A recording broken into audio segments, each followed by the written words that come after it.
আকাশবাণী কলকাতা স্থানীয় সংবাদ পড়ছি সুদীপ বসু। প্রথমে বিশেষ বিশেষ খবর। মুর্শিদাবাদে ধৃত সন্দেহভাজন ৬ আল কায়দা জঙ্গিকে এনআইএ গোয়েন্দারা দফায় দফায় জিজ্ঞাসাবাদ করছেন। রাজ্যে করোনা থেকে আরোগ্যের হার আরও বেড়ে ৮৭.০৫% হয়েছে। কলকাতা পুলিশের গোয়েন্দা প্রধান মুরলীধর শর্মা করোনা আক্রান্ত। কেন্দ্রীয় স্বাস্থ্যমন্ত্রী ডক্টর হর্ষবর্ধন বলেছেন, উপযুক্ত সময়ে লকডাউনের সিদ্ধান্ত নেওয়ায় অতিমারি থেকে বহু মৃত্যু রোধ করা সম্ভব হয়েছে। রাজ্যের কলেজগুলিতে স্নাতক স্তরে ভর্তির সময়সীমা বেড়েছে। বিরোধীদের আপত্তির মধ্যে কৃষি পণ্য বিপণন এবং কৃষকদের ক্ষমতায়ন সংক্রান্ত বিল দুটি সংসদে পাশ হয়েছে। প্রধানমন্ত্রী একে যুগান্তকারী বলে আখ্যা দিয়েছেন। আসছে বিস্তারিত খবরে।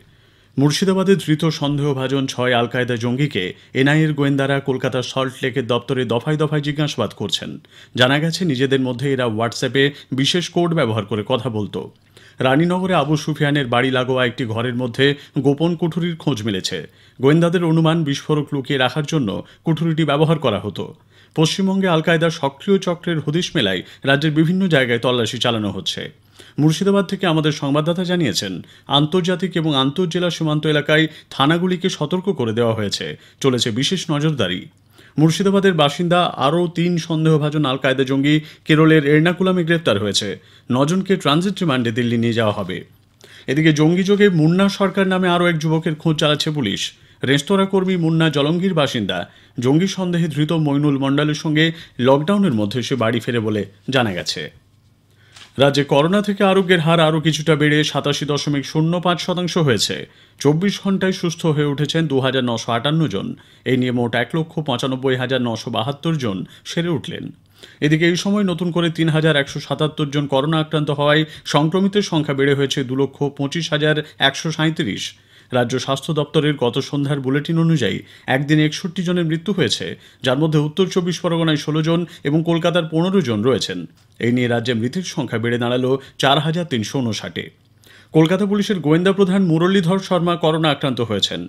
মৃদু উপসর্গ থাকায় আপাতত বাড়িতেই রয়েছেন তিনি। পূর্ব মেদিনীপুর জেলায় একদিনে ১২১ জন করোনা আক্রান্ত হয়েছেন। করোনা মুক্ত হয়েছেন ১৬৭ জন। এর ফলে জেলায় মোট আক্রান্তের সংখ্যা বেড়ে হয়েছে ৯,৬১১। সুস্থ হয়ে গেছেন ৮,৪৩৩ জন। পূর্ব বর্ধমান জেলায় একদিনে ৪৭ জনের করোনা সংক্রমণ ধরা পড়েছে। জেলায় সংক্রমিতের সংখ্যা বেড়ে দাঁড়িয়েছে ৩,৯৬৬-তে। সুস্থ হয়েছেন ৩,৩৬৭ জন। অন্যদিকে উত্তর ২৪ পরগনা জেলায় নতুন করে ৫০৭ জনের করোনা পজিটিভ হওয়ায় মোট আক্রান্তের সংখ্যা বেড়ে হয়েছে ৪৫,৬৯৯। পুরুলিয়া জেলায় করোনা অ্যাক্টিভ রোগীর সংখ্যা ২,০০০ ছাড়িয়েছে। আপাতত জেলায় পজিটিভ রোগীর সংখ্যা ১,০০৮ জন। মোট আক্রান্তের সংখ্যা ২,৭৮১। এর মধ্যে সুস্থ হয়েছেন ১,৭৫৯ জন। স্বাস্থ্যমন্ত্রী ডক্টর হর্ষবর্ধন বলেছেন, কোভিড-১৯ অতিমারি থেকে বহু মৃত্যু রোধ করা সম্ভব হয়েছে দেশে ঠিক সময় লকডাউন জারি করার জন্য। এই ভয়ঙ্কর রোগ মোকাবিলায় যুদ্ধকালীন প্রস্তুতি নিয়ে পরিকাঠামো তৈরিতে জোর দেওয়া হয়েছিল। লোকসভায় করোনা ভাইরাস সংক্রান্ত বিতর্কের জবাবি ভাষণে গতকাল তিনি বলেন, এনডিএ সরকারের প্রাজ্ঞতার জন্য অতিমারির সময়ে সামনের সারি যোদ্ধাদের জন্য ৫০ লক্ষ টাকা জীবন বীমা সংস্থান রাখা হয়েছে। পরিযায়ী শ্রমিকরা যাতে তাদের গন্তব্যে পৌঁছতে পারেন তার জন্য কেন্দ্রের পক্ষ থেকে সব রকম ব্যবস্থা নেওয়া হয়েছিল বলে তিনি তার ভাষণে উল্লেখ করেন। সমস্ত রাজ্য ও কেন্দ্রশাসিত অঞ্চলে পর্যাপ্ত সংখ্যায় অক্সিজেন সিলিন্ডার ও ভেন্টিলেটর সরবরাহ করা হয়েছে বলেও তিনি জানান।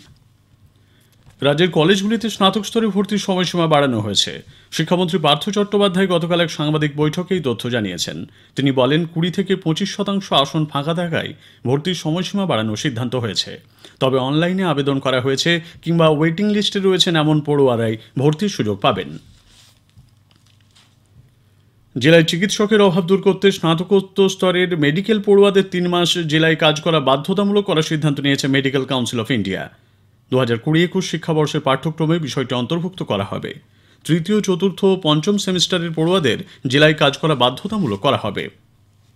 ট্রাকের বহন ক্ষমতা বৃদ্ধি সহ একাধিক দাবিতে federation of West Bengal truck operators association আগামী ১২, ১৩, ১৪ অক্টোবর রাজ্য জুড়ে ধর্মঘটের ডাক দিয়েছে। দাবি না মানা হলে বৃহত্তর আন্দোলনে যাবার হুঁশিয়ারি দিয়েছে তারা।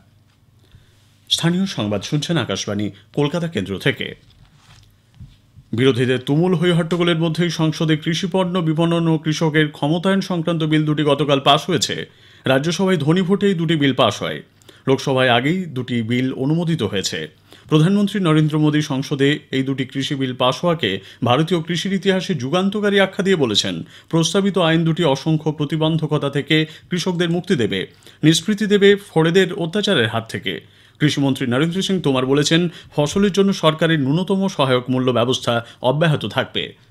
इस बिल के माध्यम से किसान को अपनी फसल किसी भी स्थान से किसी भी स्थान पर मनचाही कीमत पर बेचने की स्वतंत्रता होगी। इन विधेयकों से किसान को महंगी फसलें पैदावार करने का अवसर मिलेगा। न्यूनतम समर्थन मूल्य पर खरीद हो रही थी और आने वाले कल में भी खरीद होती रहेगी। इसमें किसी को शंका करने की आवश्यकता नहीं है। প্রতিরক্ষামন্ত্রী রাজনাথ সিং রাজ্যসভায় বিরোধীদের হইহট্টগোলের সমালোচনা করে বলেছেন, তাঁদের আচরণ অত্যন্ত লজ্জাজনক, সংসদীয় ইতিহাসে এর নজির নেই।